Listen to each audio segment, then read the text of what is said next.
Good morning students. I hope आप सभी अपने अपने घर में सुरक्षित होंगे।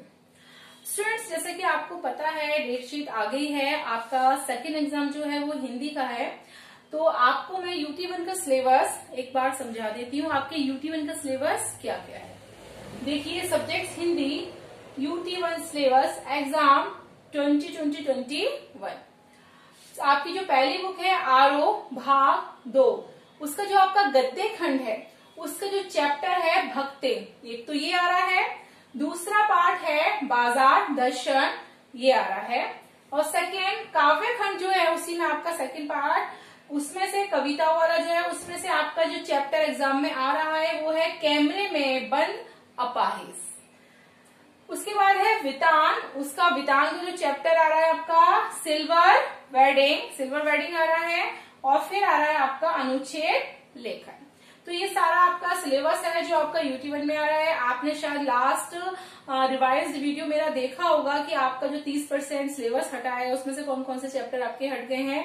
तो जो आपके काव्यांश में जो मैंने आपको 3 चैप्टर पढ़ाए थे, हरिवंश राय बच्चन के, आलोक धनवा के, तो वो जो 3 चैप्टर थे वो कहीं ना कहीं आपके कुंवर नारायण के वो तीनों चैप्टर वो हैं हट चुके हैं। इसलिए वो तीनों चैप्टर बेटा आपके एग्जाम में नहीं आ रहे हैं। इसलिए आपका जो 4th चैप्टर है रघुवीर साय का कैमरे में बंद अपाहिज, ये आपका आ रहा है। अब आप देखिए कि क्वेश्चंस कैसे आएंगे। देखिए, जो आपका चैप्टर है भक्ति, इनकी जो लेखिका है वो है कौन? महादेवी वर्मा। तो महादेवी वर्मा के बारे में भी आपको अच्छे से पढ़ना है, अर्थात लेखकों के जीवन परिचय के बारे में भी आपको पढ़ना है और चैप्टर को भी बहुत अच्छे से रीड करना है, समझना है।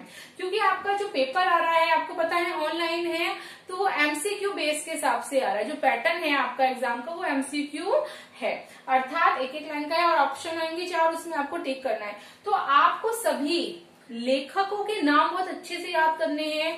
हो सकता है कोई क्वेश्चन आ जाए, पूछ लिया जाए कि इस वाले चैप्टर के लेखक कौन है ना। तो आपको इनके लेखकों के बारे में भी पढ़ना है बहुत अच्छे से समझ के, और लेखकों के नाम भी आपको याद करने हैं, चाहे वो सिल्वर वेडिंग हो, चाहे वो भक्तिन हो, चाहे वो कैमरे में बंद अपाहिज हो। जो सिल्वर वेडिंग है उनके लेखक है मनोहर श्याम जोशी जी, जो मैं आप लास्ट पढ़ा रही थी। किसी कारणवश हमारा जो ये चैप्टर था पूरा नहीं हो पाया था। तो स्टूडेंट्स, आपका ये UT1 का सिलेबस है जिसपे आपको अपनी बहुत अच्छे से तैयारी करनी है। तो आइए आज हम अपना चैप्टर जो है सिल्वर वेडिंग, किसी कारण से पूरा नहीं हो पाया था ना, आपको पता है, तो मैं आज उसको कंटिन्यू करती हूँ। देखिए, ये आपकी बुक है वितान, ठीक है। आप इस बुक में से मैं आपको समझा रही हूँ। मैं आपको थोड़ा सा इंट्रोडक्शन दे देती हूँ कि आपको किस तरह से मैंने क्या क्या पढ़ाया था। देखिए, जो सिल्वर वेडिंग है उनके जो राइटर हैं वो हैं मनोहर श्याम जोशी जी। देखिए, सिल्वर वेडिंग का मतलब आप सभी जानते हैं कि शादी के 25वीं साल गए, ठीक है। तो जो लेखक है वो बता रहे हैं कि जो यशोधर पंत जी थे उनके बारे में बता रहे हैं कि वो एक दफ्तर में काम कर रहे हैं। शाम को 5 बज चुके हैं और 5 बजने के बाद 5:15 से वो अपनी घड़ी मिलाते हैं ऑफिस से। फिर कहते हैं अरे ये तो दूर है। फिर वो अपनी घड़ी हमेशा किससे मिला के रखते हैं? रेडियो समाचार जब आते हैं उनसे मिलाते हैं अपनी घड़ी को। और इस तरह से मैंने आपको समझाया था कि वो किस तरह से सुबह शाम घूमने जाते, समाचार सुनते हैं, किस तरह से मनोरंजन बातें करते हैं। उनके ऑफिस में एक जो व्यक्ति है चड्डा जी, जो बहुत ही बदतमीज तरीके से उनसे बातें करता है और वो उनकी घड़ी को चूनेदानी बोलता है कि आपकी चूनेदानी का क्या हाल है, आपको सही समय तो दे रही है या नहीं दे रही। स्टूडेंट्स, मैं आपको बार बार समझा रही हूँ, आपको चैप्टर अच्छे से रीड करने हैं तो आपको आपके आंसर्स आराम से मिल जाएंगे, क्योंकि आपके जो क्वेश्चंस बना है एग्जाम्स के वो आपके चैप्टर्स में से ही बने हैं। इसी तरह वो मैं कहती है कि आपको करेक्ट तो चलती है, सारी बातें करते हैं कि, और वो सारी बातें बताते हैं कि किस तरह से वो पोस्ट पर लगे थे। आपने लास्ट वीडियो देखा ही होगा मेरा। इस तरह से सारी चीजें बताते हैं। फिर वो कहते हैं एक दिन आज क्या डेट है, आपकी शादी को कितने साल हो गए। वो कहते हैं अरे आज तो ये डेट है और आपकी शादी को पूरे 25 साल हो गए हैं, तो आप ऑफिस वालों को सभी को पार्टी दीजिए, है ना। इस तरह से वो पार्टी कहते हैं लाओ पैसे निकालो। तो सभी लोग जानते हैं कि जो यशोधर बाबू हैं उनके बटुआ में पैसे होते ही हैं हमेशा। तो आगे हम इस चैप्टर को कंटिन्यू करते हैं। पेज नंबर 3 पर हूं मैं। लास्ट पैराग्राफ देखिए। चड्डा ने 10 का नोट चपरासी को दिया और पुनः बड़े बाऊ के आगे हाथ फैला दिया कि एक नोट से सेक्शन का क्या बनता है। जब उनकी शादी की 25वीं सालगिरह थी, वो पैसे मांग रहा था, तो उनसे कहा कि एक नोट से क्या होगा 10 के, आप तो और दीजिए, तभी तो हम लोग अच्छे से चाय नाश्ता करेंगे, पार्टी करेंगे। सारा सेक्शन जानता था कि जो यशोधर बाबू हैं उनके बटुए में कहीं ना कहीं पैसे होते थे, हमेशा वो पैसे रखते थे। भले उनके दिन भर का जो खर्च था वो नगण्य था, अर्थात बिल्कुल खर्च नहीं था, क्योंकि वो आराम से आते थे और जाते थे, उनका कोई बस का किराया वगैरह भी नहीं लगता था। इनफैक्ट वो पहले जब दफ्तर आते थे तो साइकिल से आया करते थे, लेकिन जैसे जैसे समय बदलता चला गया उनके बेटों ने उनसे कहा कि पापा अच्छा नहीं लगता है और आप साइकिल से ना आया जाया करें, बल्कि आप एक स्कूटर ले लें। तो उसके पापा ने कहा कि नहीं, मुझे जरूरत नहीं है कि मैं स्कूटर लूं, बल्कि उन्होंने सोचा कि मैं तो पैदल आ जाया करूंगा। लेकिन पिताजी को समहाउ स्कूटर निहायत बेहुदा सवारी मालूम होती थी, यानी कि वो उनको बेकार समझते थे कि स्कूटर से आना जाना तो क्या है, बेकार है। और कार जब अफोर्ड ही नहीं कर सकते तो उसकी बात ही सोचे, और हमारे बस की बात नहीं है कि हम कार खरीदें, तो उसको खरीदना या उसके बारे में सोचना बहुत बेकार की बात है। चड्डा के जोर देने पर बड़े बाऊ ने 10-10 के नोट 2 और दे दिए, लेकिन सारे सेक्शन के इसरार करने पर भी अपनी सिल्वर वेडिंग की दावत में रुके नहीं। मतलब उन्होंने, चड्डा ने जब कहा कि आप 10 का नोट और दे दीजिए, तो उन्होंने और तो दे दिए निकाल के, लेकिन वे स्वयं उस पार्टी में शामिल नहीं हुए। महत लोगों ने चलते चलाते थोड़ा हंसी मजाक कर लेना किशनदा की परंपरा है। ये जो किशनदा थे, जो उनके फ्रेंड थे, वो कहीं ना कहीं उनकी हंसी मजाक करना उनकी आदत में शामिल था। उनके साथ बैठकर चाय पानी और गपाशट में वक्त बर्बाद करना उस परंपरा के विरुद्ध है।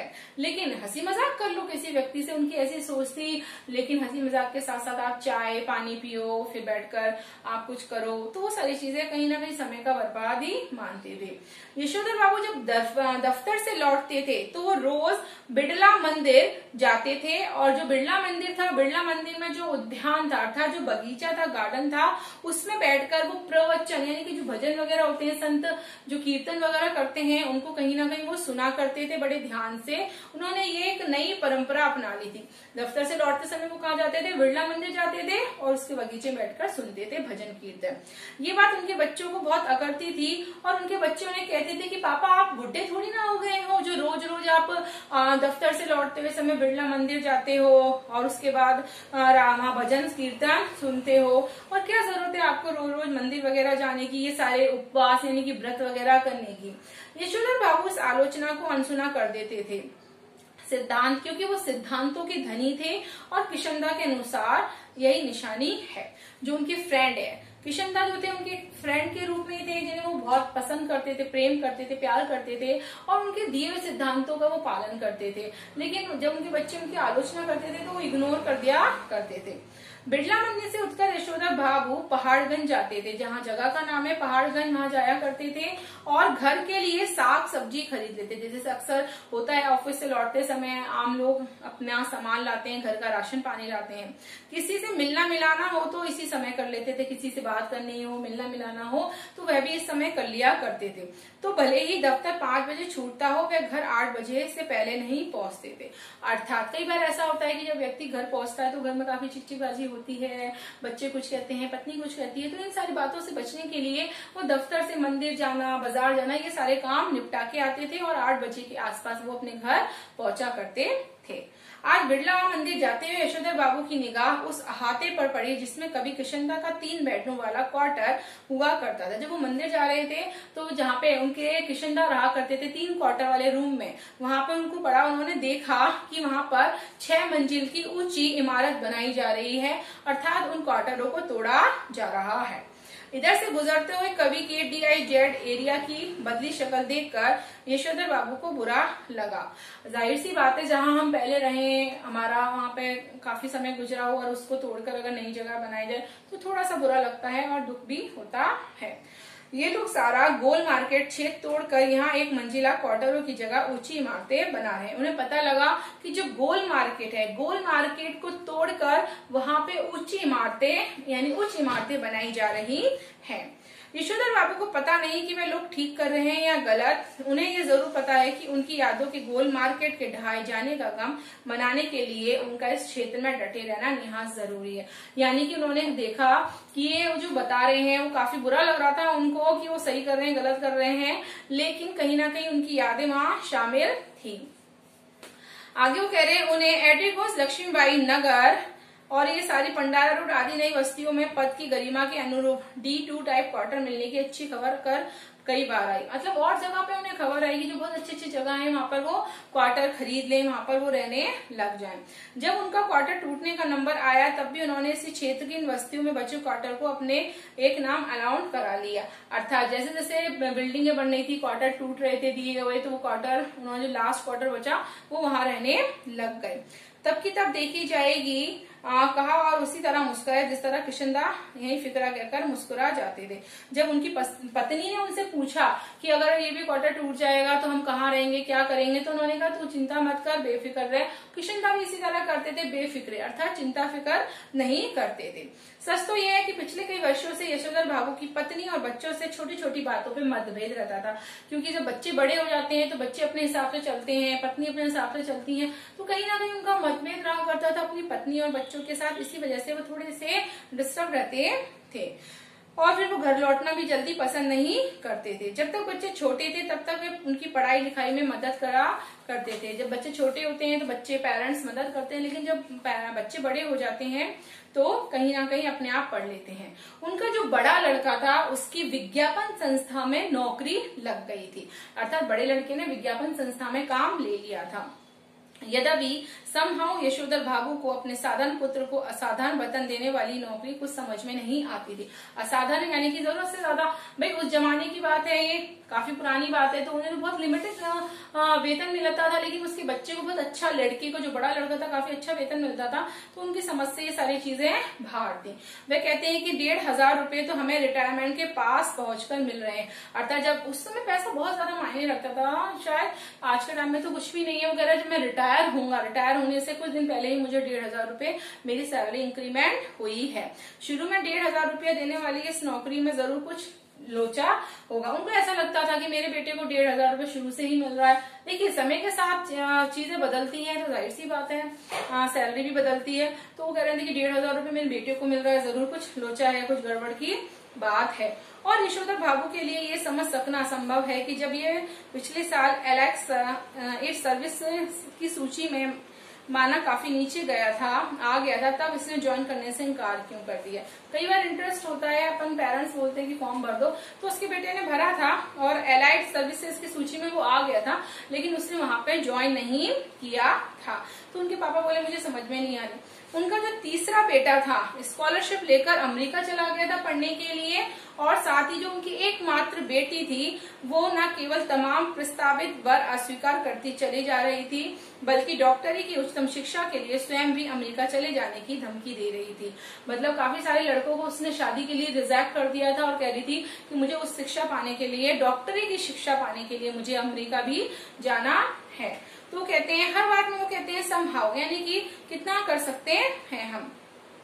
यद्यपि यशोधर बाबू की जो पत्नी है अपने मूल संस्कारों से किसी भी तरह आधुनिक नहीं है, लेकिन बच्चों की तरफदारी करने की मात्र सुलभ मजबूरी उन्हें बना डालती है, मॉडल बना रही है। अर्थात जैसे कि बहुत पुरानी मम्मी है, वो बहुत अच्छे विचारों की है, लेकिन बच्चों के समय के साथ इंसान को परिवर्तन करना पड़ता है अपने अंदर भी, तो कहीं ना कहीं वो बच्चों के हिसाब से बच्चों का पक्ष भी लेती हैं और कहीं ना कहीं मॉडल बनने की कोशिश भी करती हैं।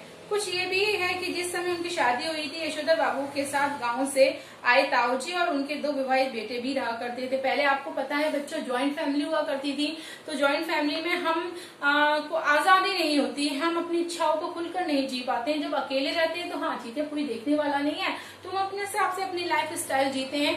लेकिन वो कह रही है जब उनकी शादी हुई थी तो कहीं ना कहीं उनको ये सारी चीजों की आजादी नहीं थी। उनके साथ उनके और भी जो फैमिली मेंबर्स हैं वो रहा करते थे। उनकी जेठानियां जो थी उनका भी ये कहना था कि मुझे आचार विचार में ऐसे बंधनों में रखा गया है मानो जवा जो औरत है वो जवान नहीं होती है बल्कि बुढ़िया होती है। अर्थात आपको पता है कि पहले के जमानों में स्त्रियों को कितना रखा जाता था रीति रिवाजों हिसाब से कि पर्दा करना है, घूंघट करना है, बड़ों के सामने जवान नहीं चलानी है, बोलना नहीं है, इस तरह से बहुत सारी बातें किया करती थी। बुढ़िया ताई के लिए थे वे सब कुछ मुझ पर लागू करवाए, ऐसा कहती हैं घर वाले बच्चों से। वो कहती थी अपने बच्चों को बताया करती थी कि जिस तरह से बूढ़े लोग रहते हैं इस तरह से मैं रहती थी, बूढ़े लोगों के लिए मतलब किस तरह से परंपराएं लाई जाती हैं वो रहने लगी और बच्चों से कहीं ना कहीं उनको सहानुभूति मिलती थी। फिर भी यशोधर बाबूजी से उन्मुख होकर कहती हैं तुम्हारी ये बाबा आदम के जमाने की बातें मेरे बच्चे नहीं मानते, तो इसमें उनका कोई कसूर नहीं है। वो अपने बच्चों का हमेशा पक्ष लेती हैं और कहती हैं कि जो बाबा आदम की जमाने की जो बातें हैं वो कहीं ना कहीं मुझे समझ में नहीं आती हैं। वो हमेशा अपने बच्चों का पक्ष लेती है जैसा अक्सर होता है।